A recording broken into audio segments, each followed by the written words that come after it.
सब लोग लाइव हो गए लोग, चलिए गुड मॉर्निंग अब बंद कर दीजिए, गुड इवनिंग बंद कर दीजिए ताकि क्लास अच्छे से हो सके। इतना आप लोग गुड इवनिंग कर देते हैं कि हम लोग परेशान हो जाते हैं। हम ये बता दिए थे आपको चारों वेद, सबसे पुराना वेद था ऋग्वेद, इसी में आपको शूद्र और वर्ण की चर्चा है, सोम देवता की चर्चा है, गायत्री मंत्र की चर्चा है, मंत्र वगैरह की चर्चा है, यजुर्वेद में युद्ध और यज्ञ की चर्चा है, सामवेद में संगीत की चर्चा है, अथर्ववेद में जादू टोना वशीकरण है, अथर्ववेद का उपवेद शिल्पवेद है, ऋग्वेद का उपवेद आयुर्वेद है। ठीक है, बाकी यजुर्वेद का धनुर्वेद है क्योंकि युद्ध धनुष से होता है, सामवेद का गंधर्ववेद है, गले से गाना गाया जाता है। ये उनके विद्वान उसको मतलब इन वेदों को कंठस्थ करने वाले ज्ञाता को क्या कहा जाता है, उसके ज्ञानी को क्या कहा जाता है, वो उतना इंपॉर्टेंट नहीं है, लेकिन हाँ अगर टाइम वगैरह मिले तो इसको भी ध्यान रखिएगा लोग। ठीक है, ये देखिए ये कुछ खास जरूरी नहीं है कि आपको पूरा डिटेल से जानना ही है यहाँ पे, ये हम आपको ऐसे पढ़ा भी दिए थे। अब हम लोग आगे बढ़ते हैं, आरण्यक भी पढ़ा दिए थे आप लोगों को, ये पढ़ाना है वेदांग। देखिए वेदों के अंग कहा जाता है वेदांग को, वेद का अंग कहा जाता है वेदांग को। वेदांग में क्या क्या आते हैं, व्याकरण, ज्योतिष, निरुक्त, शिक्षा, कल्प और छंद। अब आपको इसको पूरे डिटेल से पढ़ने की कोई जरूरत नहीं, समझिए। वेद को पढ़ने के लिए आपको व्याकरण की ज्ञान होना चाहिए, तब वेद समझ में आएगा। ज्योतिष का ज्ञान होना चाहिए क्योंकि वेदों में ज्योतिष विद्या लिखी गई, आपको ज्योतिष ही नहीं पता है तो वेद समझ में नहीं आएगा। निरुक्त जो होता है ये उसके शास्त्रों के बारे में जानकारी देता है। शिक्षा, कल्प, छंद यानी 6 चीजें जो होती हैं इन्हीं को हम लोग क्या कहा जाता है कि वेदांग कहते हैं। इसका शॉर्टकट ट्रिक होता है व्याजो निसी कच्छ, व्याजो निसी कच्छ, शॉर्टकट व्याजो निसी कच्छ, व्याजो निसी कच्छ, व्याजो निसी कक्ष। वैसे व्याकरण, ज्योतिष, निरुक्त, शिक्षा, कल्प और छंद, व्याजो निसी कक्ष इसका शॉर्टकट होता है। इसे आपको कोई खास जानने की जरूरत नहीं है, ये केवल यही पूछता है वेदांग की संख्या कितनी होती है, तो 6 होती है, इससे ज्यादा आपको याद रखने की जरूरत नहीं है। अगला देखते हैं ब्राह्मण ग्रंथ। देखिए हर वेद का ब्राह्मण ग्रंथ है, हालांकि तो परीक्षा में नहीं पूछता है, लेकिन अगर कुछ पूछता है तो पुराण। पुराण में आपको याद होना चाहिए, पुराणों की संख्या पूछेगा 18 है। लोमहर्ष ऋषि और उनके पुत्र उग्रसर्वा ने लिखा था। पुराणों की संख्या टोटल कितनी है, 18। पुराणों की संख्या कितनी है, 18। इससे प्राचीन राजवंशों की जानकारी मिलती है, कुल पुराणों की संख्या 18 है। पुराणों को सामूहिक रूप से हम 5वां वेद कहते हैं। क्या कहते हैं, 5वां वेद, 5वां वेद। पुराणों को हम लोग 5वां वेद कहते हैं, पुराणों को क्या कहते हैं, 5वां वेद कहते हैं। आगे बढ़े, चलिए देखते हैं। पुराणों को हम 5वां वेद कहते हैं और इसकी कुल संख्या 18। इसमें से आप देखिए विष्णु पुराण में मौर्य वंश की जानकारी है, मत्स्य पुराण में सातवाहन वंश की जानकारी है, वायु पुराण में गुप्त वंश की जानकारी है। तो यहाँ पर आपके ये कुछ प्रमुख पुराण है। अब 18 पुराण आपको याद रखने की जरूरत नहीं है, लेकिन आपको ये याद रखना पड़ेगा थोड़ा बहुत इन 3 ठोको। विष्णु पुराण में मौर्य वंश की जानकारी है, वायु पुराण में गुप्त वंश की जानकारी है, मत्स्य पुराण में सातवाहन वंश की जानकारी है। तो ये आपको याद रखना पड़ेगा, इसकी संख्या टोटल 18 है। अब उपनिषद आता है, इससे भी सवाल आता है। उपनिषद की संख्या 108 है, लेकिन जिसका साक्ष्य मिला है, कंप्लीट है, वो 13 है। उपनिषद का अर्थ होता है गुरु के समीप बैठ के ज्ञान प्राप्त करना। उपनिषद का अर्थ होता है गुरु के समीप बैठकर ज्ञान प्राप्त करना। वैसा ज्ञान जो गुरु के समीप बैठ के प्राप्त किया जाता है उसे हम क्या कहते हैं, उपनिषद कहते हैं। अब ये उपनिषद की संख्या 108 है, लेकिन प्रमाणित उपनिषद 13 है। अब इस उपनिषद में सबसे प्रमुख उपनिषद जो है वो हमारा मुंडकोपनिषद है, जिसमें से सत्यमेव जयते लिखा गया है। सत्यमेव जयते, सत्यमेव जयते लिखा गया है। बाबू आप लोग देखिए, बाबू ध्यान से आप समझिए, आपको अगर डाउट है तब पूछिए, अदरवाइज में इसे कमेंट लिखने लगते हैं तो दिक्कत हो जाता है। जो जब ज्वाइन करता है, लाख 1.5 लाख बच्चे हैं, ज्वाइन करेंगे, पता चलेगा कि आप लोग का गुड मॉर्निंग गुड आफ्टरनून होते रहता है। बाबू फोकस करो इस पे, पढ़ाई पे। सर मैथ वाले में एडमिशन ले लिए हैं, क्या करना चाहिए। मैथ में एडमिशन ले लिया, अच्छी बात है। यहाँ पे आप लोग के लिए एक और ऑफर दे देंगे हम, मैथ के लिए भी, गणित के लिए भी एकदम छोटा सा ऑफर दे देंगे इसी टाइप का। जिन बच्चों का मैथ कमजोर होगा, मैथ के बहुत बेहतरीन एक शिक्षक हैं, और खास करके वो रेलवे और एसएससी वाले बच्चों के लिए, रेलवे एसएससी वाले बच्चों के लिए आशु नायक सर, रेलवे एसएससी के लिए खुद में उन्होंने निकाला और उसके बाद आए, तो इसलिए उनके लिए तो अगर आप उनमें आप लोग 2-4 दिन पढ़ के देख लीजिए और कहेंगे तो उसमें भी ऑफर दे देंगे। ठीक है, चलिए। बहुत बेहतरीन टीचर हैं और आप भरोसा रखिएगा, जब अगर हम बोल रहे हैं बेहतरीन है मतलब बेहतरीन है, एकदम बेहतरीन ढंग से पढ़ाएंगे आपको। ठीक है, राइट सर, ओके चलिए। अब देखते हैं हम लोग मुंडकोपनिषद से सत्यमेव जयते लिया गया। क्या लिखा गया, सत्यमेव जयते लिखा गया। लेकिन सबसे प्राचीन और सबसे बड़ा जो है वो बृहदारण्यक है। बृहद है तो सबसे प्राचीन भी और बड़ा भी है, सबसे प्राचीन भी और बड़ा भी है। समझ में आ रहा है कि नहीं, सबसे प्राचीन भी है और बड़ा भी है। सबसे प्राचीन और सबसे बड़ा, प्राचीन और सबसे बड़ा कौन है, बृहदारण्यक उपनिषद, बृहदारण्यक उपनिषद, बृहदारण्यक उपनिषद। कौन सा उपनिषद है, बृहदारण्यक उपनिषद। और मुंडकोपनिषद में क्या है, सत्यमेव जयते। मुंडकोपनिषद में सत्यमेव जयते, मुंडकोपनिषद में सत्यमेव जयते है। तो देखिए अब इसमें अलग अलग उपनिषद है। देखिए छांदोग्य उपनिषद में देवी का पुत्र कृष्ण और सर्वप्रथम उल्लेख है। बृहदारण्यक उपनिषद सबसे प्राचीन और सबसे बड़ा है।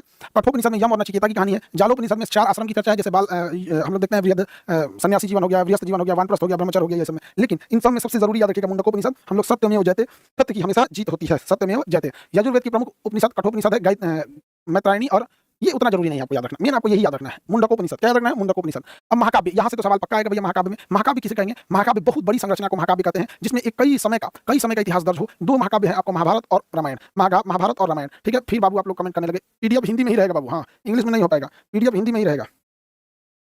ठीक है, क्लासेज नहीं चल रहा है, सर्वर पे लोड ज्यादा होने की वजह से आज तो थोड़ा बहुत ठीक भी है जी, 80% से ज्यादा सॉल्व हो चुके हैं हम लोग का प्रॉब्लम। एनी प्रॉब्लम,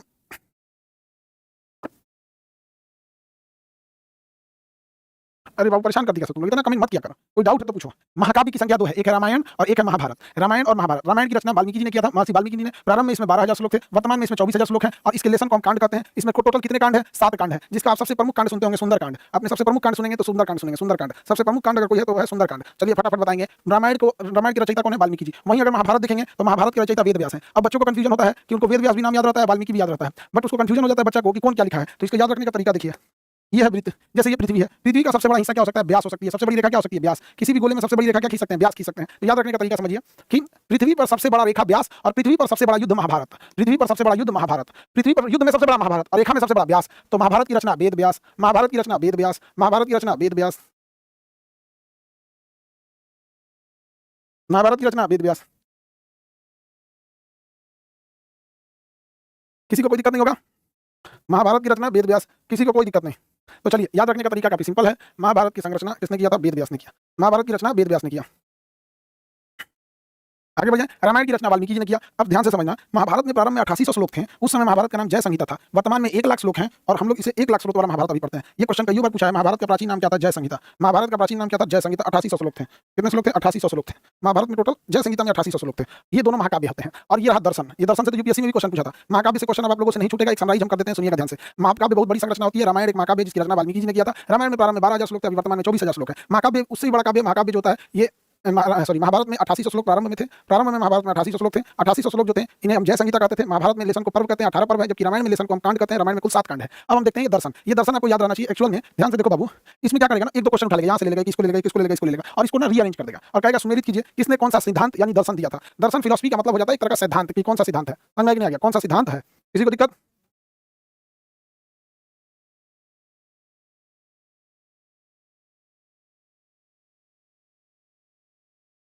सर मेरा राइटिंग पेपर इंग्लिश में है, प्लीज पीडीएफ इंग्लिश में दे दीजिए, ट्रांसलेशन जूनियर करवा लेंगे। ऐसे बोल रहे हैं हिंदी तो समझो ना। सर रिकॉर्डेड लेक्चर नहीं चल रहा है, प्लीज सॉल्व कर दीजिए। क्यों नहीं चल रहा है बाबू? चल रहा है, सही हो जाएगा, सही हो जाएगा। सर ये लोग कितना चैटिंग करते हैं।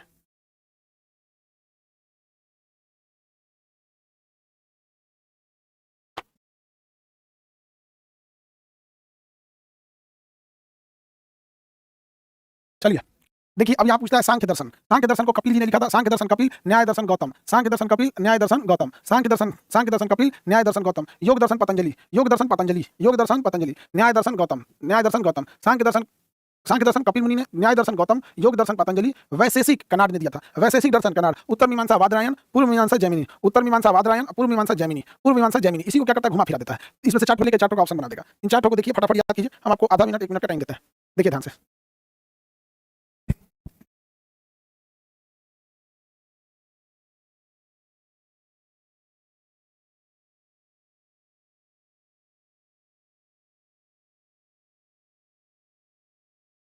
चलिए देखते हैं हम लोग। रेडी?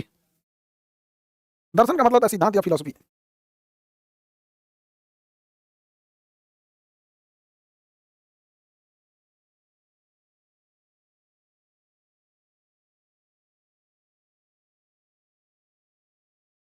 दर्शन का मतलब क्या होता है? सिद्धांत।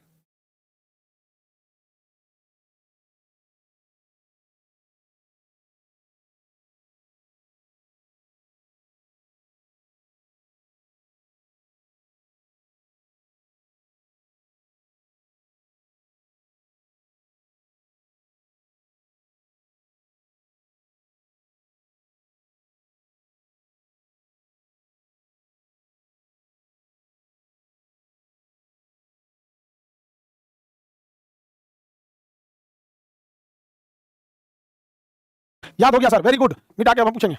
Very good, very good. बताइए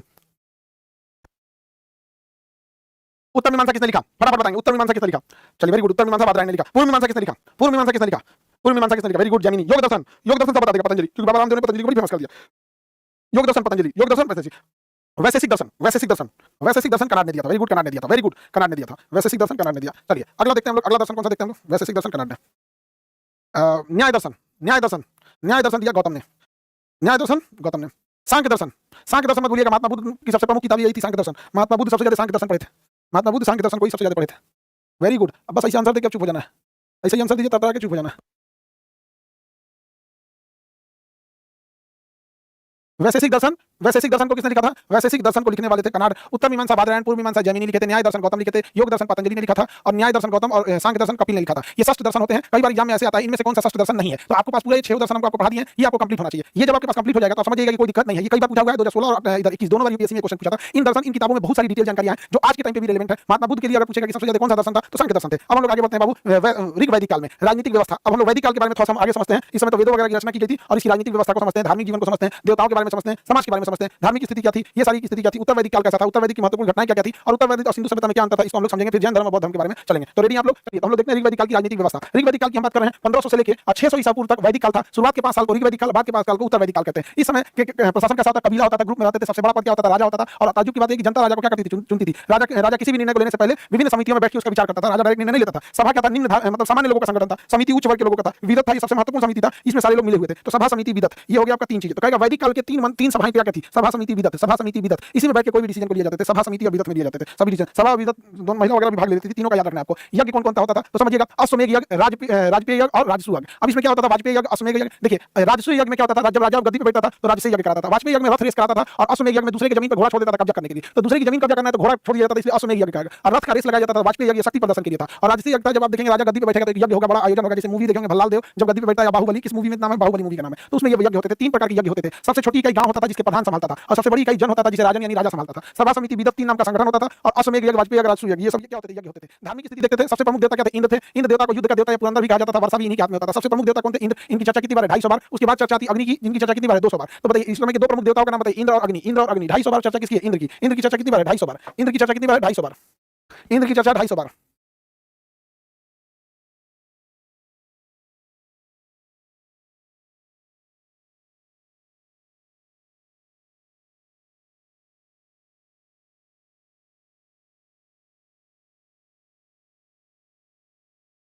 अग्नि की चर्चा 200 बार। बाकी देवताओं को उतना याद रखना नहीं है, बस थोड़ा सा देख लीजिए। वरुण देवता वायु के थे, सोम देवता जंगल के थे, मारुत तूफान के थे, रुद्र क्रोध के थे, विष्णु भगवान संरक्षक के थे। वैदिक काल की देवी में कौन थी, उषा जो थी, ये प्रभा की देवी सुबह की, और ये अरण्य की थी, जंगल की देवता थी। हालांकि आपको यही 2 देवता पूछेगा। इंद्र की चर्चा 250, अग्नि की चर्चा 200 बार। इंद्र की चर्चा 250, अग्नि की चर्चा 250 बार। अग्नि की चर्चा 200, इंद्र की चर्चा यहाँ पर 250 बार थी। समाज कितने भाग में बटा हुआ था, तो 4 भाग में बटा हुआ था। सबसे ज्यादा संख्या समाज में जो दूसरे के यहाँ काम करते थे उन्हें शूद्र कहा गया। जो व्यापार करते थे उन्हें वैश्य कहा गया। जो सेना, पुलिस, सुरक्षा में लगे हुए थे उन्हें क्षत्रिय कहा गया। जो पूजा पाठ, शिक्षा, दीक्षा में लगे थे उन्हें ब्राह्मण कहा गया। उन्हें क्या कहा गया, ब्राह्मण कहा गया। तो जो शिक्षा देते थे, पूजा पाठ करते थे, क्या कहलाते थे, ब्राह्मण। जो सुरक्षा करते थे, पुलिस, सेना, अर्धसेना, ये सब रहते थे, उन्हें क्षत्रिय कहा गया। और जो बिजनेस करता था उसे वैश्य कहा गया। और जो नौकरी करता था दूसरे के यहाँ उसे शूद्र कहा गया। अब देखिए वैदिक काल आप बताएंगे कब से कब तक था। जब वेदों को लिखा जा रहा था तो उस समय था वैदिक काल। उस समय क्या था, वैदिक काल। या वैदिक काल 1500 से लेकर 600 ईसा पूर्व तक था। इस वैदिक काल को हम 2 भाग में बांटते हैं। एक पुराना वाला को हम कहते हैं ऋग वैदिक पुराने वाले काल को, और उसके बाद वाले इसी में जो लास्ट इस साइड तक खत्म होने का था उसे हम कहते हैं उत्तर वैदिक काल। कौन सा कहेंगे, उत्तर वैदिक काल। अब ध्यान से समझो, कितने लोग बताएंगे ऋग वैदिक काल कब से था, तो 1500 से लेकर 1000 तक। 1500 से लेकर 1000 तक के काल को ऋग वैदिक काल का है। और 1000 से लेकर 600 ईस्वी तक के काल को हम लोग उत्तर वैदिक काल कहे हैं। 600 को क्या कहें, उत्तर वैदिक काल कहेंगे। वेरी गुड, आप लोग याद करते रहेंगे, ऐसे ही दिल खुश हो जाता है बाबू। ढेर सारा आशीर्वाद, जल्दी जल्दी कामयाब होइए लोग। मिठाई लाइए आप लोग, जितना जल्दी कामयाब होइए। हर जिला में आप लोग फैल जाइए, जितना जल्दी हर जिला में फैल जाएंगे, हर जिला में आप लोग के लिए डायग्नोसिस सेंटर हो जाएगा, हर जिला में आपका ब्लड बैंक हो जाएगा, हर जिला में डायलिसिस हो जाएगा, हर जिला में आप लोग के लिए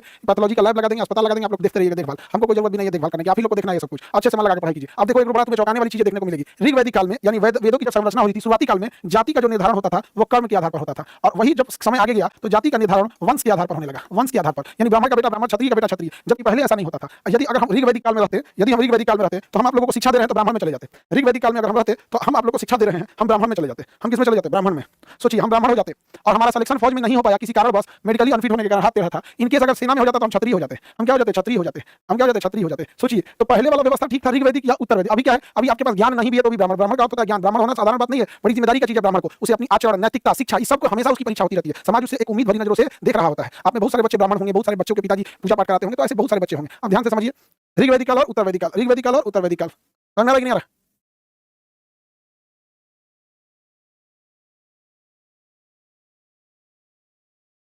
आगे बढ़े। समाज कितने भाग में बटा था, 4। समाज में मुखिया कौन होता था, पिता। इसलिए समाज को पितृ सत्तात्मक कहा जाता था, यानी पुरुष प्रधान था। बहुपति विवाह का प्रचलन था, एक ही महिला के कई पति होते थे, बहुपति विवाह का प्रचलन था। नियोग प्रथा, विधवा विवाह का प्रचलन था, बाल विवाह का प्रचलन नहीं था। इस समय बाल विवाह का प्रचलन नहीं था, बहुपति विवाह होता था। बहुत सारे पति होते थे, 2-4 गो पति हो सकते थे एक आदमी के। यह विवाह के प्रचलन अभी भी हिमाचल प्रदेश के कुन्नूर जिला के पास आज भी देखने को मिलता है। अभी पिछले महीने जुलाई में हिमाचल प्रदेश के कुन्नूर जिला की एक महिला 2 भाइयों से विवाह कर ली, यानी बहुपति विवाह आज भी वहां प्रचलन में है। बहुपति विवाह आज भी वहां प्रचलन में है, हिमाचल प्रदेश में। कहाँ है बाबू, हिमाचल प्रदेश में है। हिमाचल प्रदेश में, तो आप लोग को याद रहेगा। चलिए ध्यान से देखते हैं, सर ये कैसे हो सकता है। अब जिसका जैसी परंपरा है, आगे बढ़े, जिसकी जैसी परंपरा है, देखो कैसे पूछ रहा है, ये कैसे हो सकता है। आज की पीढ़ी पूछ रही है, 4 गो ब्रेकअप और 4 गो नया रिलेशनशिप रखने वाला आज पूछता है ये कैसे हो सकता है। वाह वाह, बताइए तुम लोग कितना शरीफ बनता है, कितना शरीफ बनता है। ये यूपी पुलिस में पूछेगा, बिल्कुल पूछेगा, बिल्कुल पूछेगा।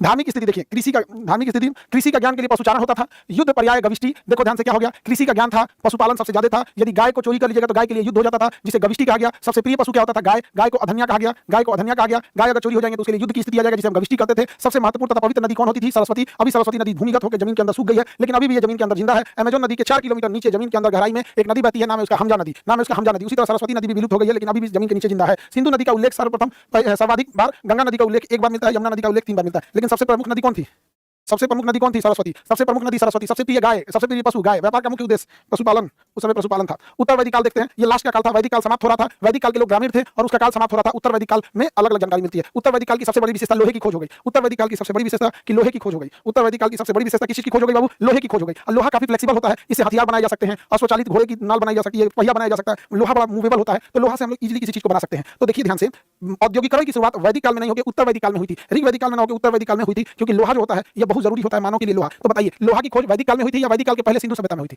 तो लोहे की खोज किसमें हुई थी? यहाँ पे हम आपसे 3 को सवाल देते हैं, एक साथ आपको आंसर देना है, एक ही कमेंट में तीनों देना है। तांबे की खोज कब हुई, कॉमा तांबा को, कांसा की खोज कब हुई, और एक ही में आंसर देना है। तांबा की खोज जब हुई थी तब, कांसा की और लोहा की, लोहा की खोज कब हुई, एक ही आंसर देना।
ओह माय गॉड, साउंड खराब हो गया, ये कैसे? देखिए अब साउंड आ जाएगा, साउंड आ जाएगा। कब से दिक्कत हो गई, अभी जस्ट हो गया, बटन दब हो गया था। तो यहाँ हम लिख दिए थे, तांबे की खोज पाषाण काल, कांसे की खोज हड़प्पा, लोहे की खोज वैदिक काल में था। लोहे की खोज होने से इंडस्ट्रियलाइजेशन हो गया, युद्ध की स्थिति बदल गई, राजनीतिक व्यवस्थाएं बदल गई थी। देखिए सभा और समिति में राजाओं और अविभाज्य वर्ग यानी उच्च वर्ग का वर्चस्व था, इसमें स्त्रियों के प्रवेश पर रोक था। वही विदथ नामक संस्था में लोग था। सबसे बड़ा पद किसका होता था, राजा का होता था, और राजा सबसे बड़ा होता था। वही देखेंगे उत्तर वैदिक काल में क्या हुआ था। उत्तर वैदिक काल में इंद्र की बजाय प्रजापति देवता प्रचलित हो गए। इंद्र देवता की जगह पर किसका प्रचलन हो गया, प्रजापति। उत्तर वैदिक काल में वर्ण व्यवस्था, वर्ण व्यवसाय के बजाय जन्म के आधार पर हो गया, यानी जाति का निर्धारण व्यवसाय पर जहां पहले होता था अब कैसे होने लगा, जन्म के आधार पर होने लगा। उत्तर वैदिक ग्रंथों में लोहे के लिए लौह अयस या कृष्ण अयस का प्रयोग होता है, यानी लोहे का प्रयोग होता है। उत्तर वैदिक काल की सबसे बड़ी खोज हो गई थी लोहा। आज भी लोहा रेलेवेंट बना हुआ है। भारत में लोहा का प्रचलन पहली बार लगभग 1000 ईसा पूर्व में हुआ था। तो ये तो आपको पता ही है। उत्तर प्रदेश के अतिरंजी खेड़ी से लोहे की खोज हुई थी। उत्तर प्रदेश के अतिरंजी खेड़ी से किसकी खोज हुई थी, लोहे की खोज हुई थी। किसकी खोज हुई थी, लोहे की खोज हुई थी। चलिए अब आगे देखते हैं।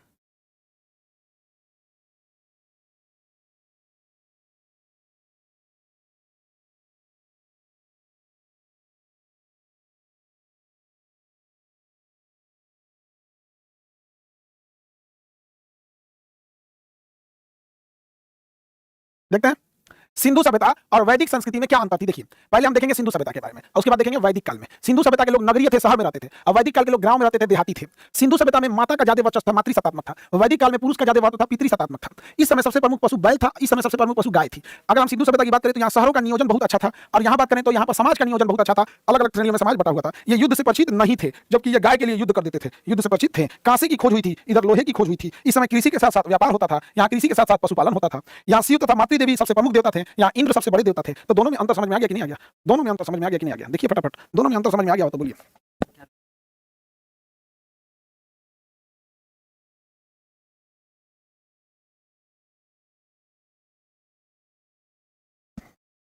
अब हम लोग को देखना है जैन धर्म, जैनिज्म। बहुत महान होते हैं भैया जैन लोग, बड़े कठोर नियम का पालन करते हैं भगवान।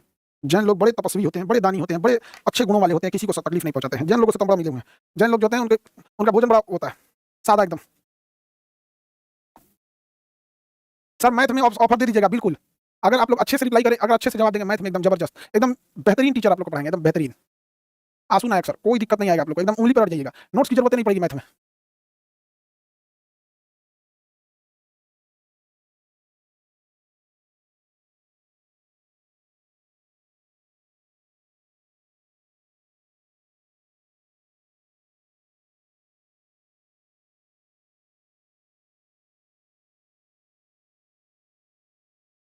चलिए तो अब हम देखते हैं जैन धर्म के बारे में। रेडी आप लोग जैन धर्म पढ़ने के लिए? जैन धर्म पढ़ने के लिए रेडी है? चलिए तो आप लोग रेडी हैं तो हम भी रेडी हैं जैन धर्म पढ़ने के लिए। जैन धर्म पढ़ने के लिए देखिए जैन धर्म को देखते हैं हम लोग। जैन सब संस्कृत के जीन से अर्थ निकला है जिसका अर्थ होता है विजेता। किस चीज का विजेता? तो आत्मा पर, इच्छा पर, इंद्रियों पर, हर चीज पर विजय प्राप्त करने वाले को विजेता कहा जाता है। जैन धर्म के प्रमुख केंद्र का बिंदु होता है हिंसा नहीं करना, अहिंसा मुख्य होता है अहिंसा। जैन धर्म के पहले संस्थापक अर्थात पहले तीर्थंकर ऋषभदेव थे और जैन धर्म में प्रवर्तक को क्या कहा जाता है? तीर्थंकर। पहले तीर्थंकर का नाम ऋषभदेव। सबसे ज्यादा ध्यान अहिंसा पर, जीन का अर्थ होता है विजेता, इच्छाओं पर विजेता प्राप्त करने वाला। तीर्थंकर की संख्या कुल 24 है। पहले तीर्थंकर ऋषभदेव थे, पहले तीर्थंकर ऋषभदेव थे, 23वें तीर्थंकर पारसनाथ थे, 24वें तीर्थंकर महावीर स्वामी थे, 24वें तीर्थंकर महावीर स्वामी थे, 23वें तीर्थंकर पारसनाथ महाराज थे और पहले तीर्थंकर ऋषभदेव थे। पहले तीर्थंकर ऋषभदेव थे। ऋषभदेव ने और ये सबसे ज्यादा जैन धर्म का विकास महावीर स्वामी ने किया था। जैन धर्म का सबसे ज्यादा विकास महावीर स्वामी ने किया था। जैन धर्म का सर्वाधिक विकास महावीर स्वामी ने किया था। महावीर स्वामी हालांकि अंतिम तीर्थंकर थे। तो देखते हैं हम लोग इन दोनों में क्या अंतर था। तो देखिए 23वें तीर्थंकर पारसनाथ जी ने 4 बातें बताई थी। कहा था चतुरायन सिद्धांत दिया था, हमेशा सत्य बोलिए, अपरिग्रह कीजिए। देखिए हमेशा क्या बोलना है, सत्य बोलिए हमेशा, अपरिग्रह मतलब धन संग्रह मत कीजिए, अस्ते मतलब चोरी मत कीजिए, हिंसा मतलब लड़ाई झगड़ा नहीं कीजिए। तो इन्होंने चतुरायन धर्म दिया था। 23वें तीर्थंकर महावीर स्वामी ने चतुरायन धर्म दिया, जबकि 23वें तीर्थंकर पारसनाथ ने चतुरायन धर्म दिया। 24वें तीर्थंकर महावीर स्वामी ने इसी में ब्रह्मचर्य को भी जोड़ दिया और चतुरायन धर्म से पंचायन धर्म बना दिया। चतुरायन से क्या बना दिया? पंचायन धर्म। तो बताइए पारसनाथ ने चतुरायन या पंचायन? तो 23वें तीर्थंकर जो रहे थे, 23वें तीर्थंकर ने चतुरायन धर्म और 24वें तीर्थंकर महावीर स्वामी ने पंचायन धर्म का पालन किया था। पंचायन धर्म को बताया था, पंचायन धर्म को बताया था, पंचायन धर्म को बताया था, पंचायन धर्म को बताया था।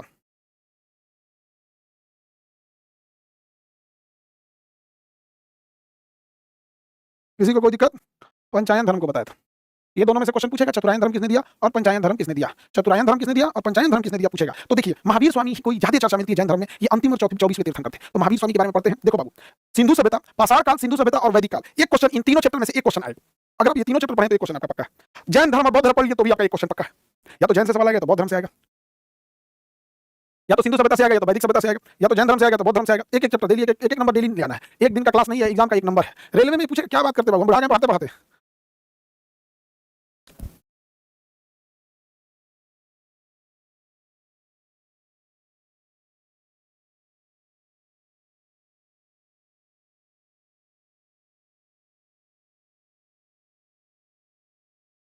देखते हैं महावीर स्वामी के बारे में। जन्म 540 ईसा पूर्व हुआ था। कहां हुआ था? तो बिहार के वैशाली के कुंड ग्राम में हुआ था। बिहार के वैशाली जिला के कुंड ग्राम में हुआ था। इनके पिताजी का नाम क्या था? सिद्धार्थ था। इनकी माताजी का नाम त्रिशला, पत्नी का नाम यशोदा। याद रखिएगा ये सिद्धांत। इनका जन्म हुआ 540 ईसा पूर्व वैशाली के कुंड ग्राम में। पिताजी का नाम सिद्धार्थ, माताजी का नाम त्रिशला, पत्नी का नाम यशोदा, बेटी का नाम प्रियदर्शी, दामाद का नाम जमाली। यशोदा पत्नी का नाम यशोदा, पत्नी का नाम यशोदा, बेटी का नाम प्रियदर्शनी, बेटी का नाम प्रियदर्शनी, दामाद का नाम जमाली, दामाद का नाम जमाली। शिष्य कौन था? तो मखली गोसाल। यहाँ पे आजीविका संप्रदाय के संपादक मखली 35 गोसाल, ये इनके शिष्य थे। तो शिष्य के बारे में पहले यहाँ समझिएगा ध्यान से। पिता के पूछेंगे, आप बताएंगे। जन्म 540 ईसा पूर्व वैशाली के कुंड ग्राम में। पिता का नाम सिद्धार्थ, माता का नाम त्रिशला, पत्नी का नाम यशोदा, बेटी का नाम प्रियदर्शनी, दामाद का नाम जमाली, शिष्य का नाम मौगली 35 गोसाल। आजीविका संप्रदाय के संस्थापक भी रहे थे मौगली 35 गोसाल। याद रहेगा। तो एक सवाल यहाँ से आ जाते हैं, हम अभी लौट के आएंगे तो पूछेंगे। यहाँ पर इन्होंने 30 साल की उम्र में घर त्याग दिए और 12 साल तक तपस्या करने के बाद इन्हें ज्ञान की प्राप्ति हुई। जब इनकी उम्र 30 साल थी तो इन्होंने घर त्याग दिया और घर त्यागने के लगभग 12 साल तक जंगल वगैरह में भटकते रहे। तो 30 और 12 लगभग 42 साल उम्र हो गया तब इन्हें ज्ञान की प्राप्ति हुई। इनकी ज्ञान की प्राप्ति कहाँ हुई थी? तो कौन से गांव में हुई थी? जाम्बी के ग्राम में हुई थी। कौन सी नदी के किनारे? ऋजुपालिका नदी के किनारे। कौन से वृक्ष के किनारे? तो साल वृक्ष के किनारे प्राप्त हुई थी। तो बताएंगे इन्हें ज्ञान की प्राप्ति किस गांव में? जाम्बी ग्राम में। किस नदी के किनारे? ऋजुपालिका नदी के किनारे। किस वृक्ष के किनारे? साल वृक्ष के किनारे। कितने साल तपस्या किए? 12 साल तपस्या किए। कितने आयु में घर छोड़े थे? तो 30 साल की आयु में घर छोड़ दिए थे। 30 साल की आयु में घर छोड़ दिए थे।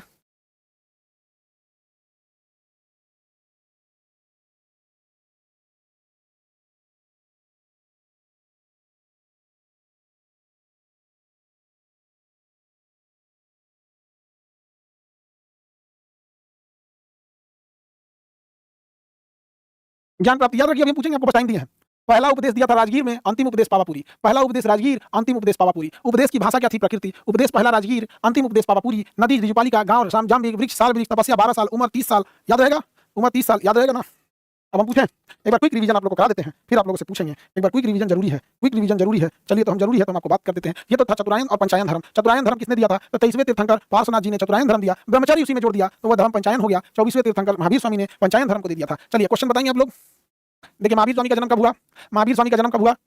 540 ईसा पूर्व। वैशाली के कहां पर? वैशाली के कहां पर? तो कुंड ग्राम में हुआ। पिता का नाम क्या था? सिद्धार्थ। पिता का नाम क्या था? सिद्धार्थ। माता का नाम क्या था? त्रिशला। माता का नाम त्रिशला, माता का नाम त्रिशला। इनकी पत्नी का नाम यशोदा, पत्नी का नाम यशोदा। इनकी बेटी का नाम इनकी बेटी का नाम प्रियदर्शनी, प्रियदर्शनी, प्रियदर्शनी। इनके दामाद का नाम जमाली, जमाली। इनका सबसे प्रिय पित्र मौगली 35 गोसाल, इनका सबसे प्रिय पित्र मौगली 35 गोसाल। कितने साल की उम्र में घर त्याग दिए थे? कितने साल की उम्र में घर त्याग दिए थे? 30 साल की उम्र में घर त्याग दिए थे। कितना साल तपस्या किए? तपस्या कितनी साल किए थे? कितनी साल इन्होंने तपस्या किया? 12 साल तपस्या किया। 12 साल की तपस्या के बाद इन्हें ज्ञान की प्राप्ति हुई। 12 साल की तपस्या। किस गांव में ज्ञान प्राप्त हुआ? किस गांव में ज्ञान प्राप्त हुआ? जाम्बी ग्राम। किस गांव में प्राप्त हुआ? जाम्बी ग्राम। जाम्बी ग्राम। किस नदी के किनारे ज्ञान की प्राप्ति हुई? कौन सी नदी के किनारे ज्ञान की प्राप्ति हुई? तो नदी का नाम है ऋजुपालिका नदी के किनारे इन्हें ज्ञान की प्राप्ति हुई। ऋजुपालिका नदी के किनारे इन्हें ज्ञान की प्राप्ति हुई। कौन से वृक्ष के नीचे ज्ञान की प्राप्ति हुई? कौन से वृक्ष के नीचे ज्ञान की प्राप्ति हुई? तो साल वृक्ष के किनारे इनको ज्ञान की प्राप्ति हुई। साल वृक्ष के नीचे इन्हें ज्ञान की प्राप्ति हुई। ज्ञान प्राप्ति के बाद पहला उपदेश कहाँ दिए? पहला उपदेश कहाँ दिए? ज्ञान प्राप्ति के बाद पहला उपदेश इन्होंने राजगीर में दिया। पहला उपदेश राजगीर में दिया। वही पूछेगा अंतिम उपदेश। यदि पूछेगा अंतिम उपदेश कहाँ दिए थे, तो अंतिम उपदेश उन्होंने अपना पावापुरी में दिया था। अंतिम उपदेश पावापुरी में दिए थे। अगर कह दे भाषा किस भाषा में उपदेश देते थे, उपदेश देने की भाषा महावीर स्वामी की कौन सी भाषा थी? तो प्राकृत भाषा थी, जो बहुत ही कठिन भाषा थी, जिस वजह से अधिकांश लोगों को उनकी भाषा समझने में दिक्कत आती थी। तो इन्होंने उस समय की सबसे कठिन भाषा अर्थात प्राकृत भाषा में उपदेश दिया था। क्या किया था? प्राकृतिक भाषा में उपदेश दिया था। याद रहेगा? आसान। जवाब तो आप लोगों ने तगड़ा दिया भाई, नो डाउट। आप लोग के जवाब का कोई वो नहीं, आपके जवाब की कोई वो नहीं कह सकते हम। आगे बढ़ें।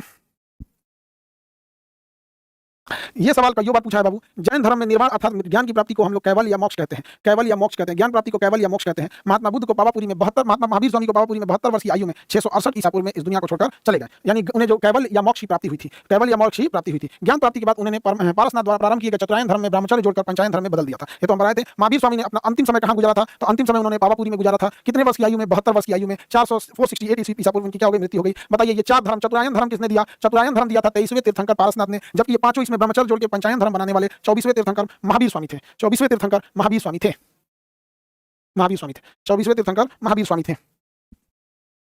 24वें तीर्थंकर महावीर स्वामी थे। याद है आप लोगों को?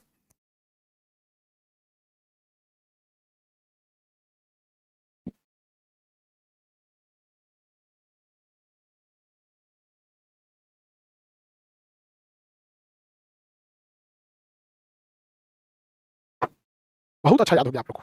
दिल खुश कर दिया आप लोग, दिल खुश। जैन धर्म में 5 श्रेणी है।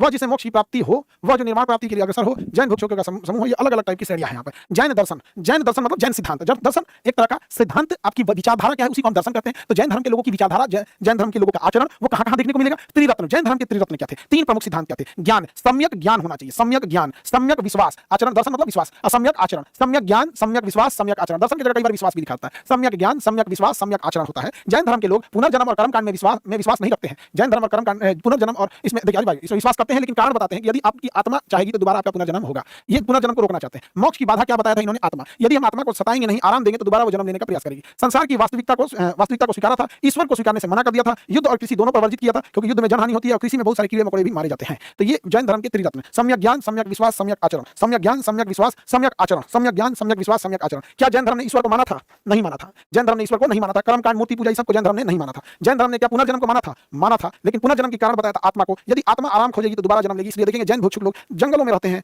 बहुत सादा भोजन खाते हैं। जैन धर्म के जो भिक्षुक थे, बड़ा कठोर जीवन होता है जैन धर्म के भिक्षुकों का। जैन धर्म से रिलेटेड साहित्य में सबसे पहला साहित्य आता है आगम। जैन धर्म का जो साहित्य होता है उसमें आएगा आगम, 12 अंग, 12 उपांग, 12 अंग, 12 उपांग। ये 3 को याद रखिएगा, हो जाएगा। अंग, उपांग, कल्पसूत्र। देखो बबुआ, भगवती सूत्र, भगवती सूत्र, ये 4 पुस्तक याद रहना चाहिए। देखिए उस समय नहीं याद रहेगा तो चलेगा। आगम, 12 अंग, उपांग, कल्पसूत्र, भगवती सूत्र, आचारांग सूत्र, ये 3 को सूत्र याद रखना चाहिए। अंग, उपांग, ये सब याद रखना। आगम, अंग, उपांग, आगम, अंग, उपांग, भगवती सूत्र, कल्पसूत्र, आचारांग सूत्र, ये याद रहना चाहिए, याद रखना है। क्योंकि 16 महाजनपद जस्ट इसके बाद पढ़ाएंगे, जिसकी चर्चा भगवती सूत्र में है। अंगुत्तर निकाय में भगवती सूत्र में 16 महाजनपद की चर्चा है। 16 महाजनपदों की चर्चा है, याद रहेगा। बताएंगे जैन साहित्य में आगम, अंग, उपांग। आगम, 12 अंग, 12 उपांग, भगवती सूत्र, कल्पसूत्र, आचारांग सूत्र। भगवती सूत्र, कल्पसूत्र, आचारांग सूत्र। ये क्वेश्चन पूछा हुआ है आपके रेलवे एग्जाम में कि 16 महाजनपदों का उल्लेख किसमें है? 16 महाजनपदों का उल्लेख भगवती सूत्र में है। 16 महाजनपदों का उल्लेख भगवती सूत्र में है।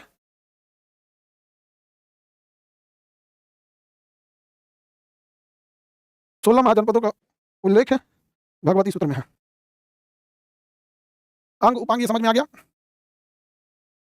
जैन धर्म के लोग, हाँ, ब्रह्मचर्य नियम होता है। अगर जैन धर्म के सभी नियमों को देखेंगे तो अगर उसमें जैन धर्म में आपको साधु बनना है, ये सब बनना है, तो आपको शादी विवाह नहीं करना पड़ेगा। जैन धर्म के लोगों ने सबसे ज्यादा त्याग किया है, अपना सब कुछ सर्वत्र त्याग देते हैं। जैन लोग बहुत सीधे होते हैं। हम तो जैन लोगों के साथ रहे, उनका भोजन करोगे उसमें ना लहसुन रहेगा ना प्याज रहेगा ना, मतलब बड़ा सादा भोजन रहता है। आचरण के बहुत अच्छे होते हैं। तुम्हें कभी भी ईर्ष्या, जलन, द्वेष ये सब नहीं रखेंगे वो लोग। अपना काम करेंगे, अपना बिजनेस करेंगे, दूसरों से उतना डिस्टर्ब किसी को नहीं करेंगे। बहुत सही, मतलब क्या ही बोलिएगा, लोग मानवता अभी भी उनमें, हिंसा उनमें है ही नहीं। कृषि नहीं करते हैं हिंसा के डरे। पशुपालन में भी देखिएगा वो किसी पशु हत्या को भी नहीं बढ़ावा देते हैं। जैन साहित्य से क्वेश्चन आता है, जैन साहित्य से क्वेश्चन आता है। क्या क्या क्वेश्चन आएगा? जैन साहित्य से क्वेश्चन आता है बाबू। अंग, उपांग, बताइए जैन साहित्य में कौन आएगा? आगम, 12 अंग, 12 उपांग, फिर आप इसमें भगवती सूत्र, कल्पसूत्र, आचारांग सूत्र। अगर आपसे पूछा जाएगा 16 महाजनपदों की चर्चा किसमें है, तो 16 महाजनपदों की चर्चा किसमें है? 16 महाजनपद की चर्चा भगवती सूत्र में है। 16 महाजनपद की चर्चा भगवती सूत्र में है। भगवती सूत्र में 16 महाजनपद का। ठीक है, अब इसके आगे कल समझा देंगे। आज इतना ही रहने देते हैं। कल मतलब तो सैटरडे संडे छुट्टी है, मंडे को ही मिलेंगे लोग। ठीक है।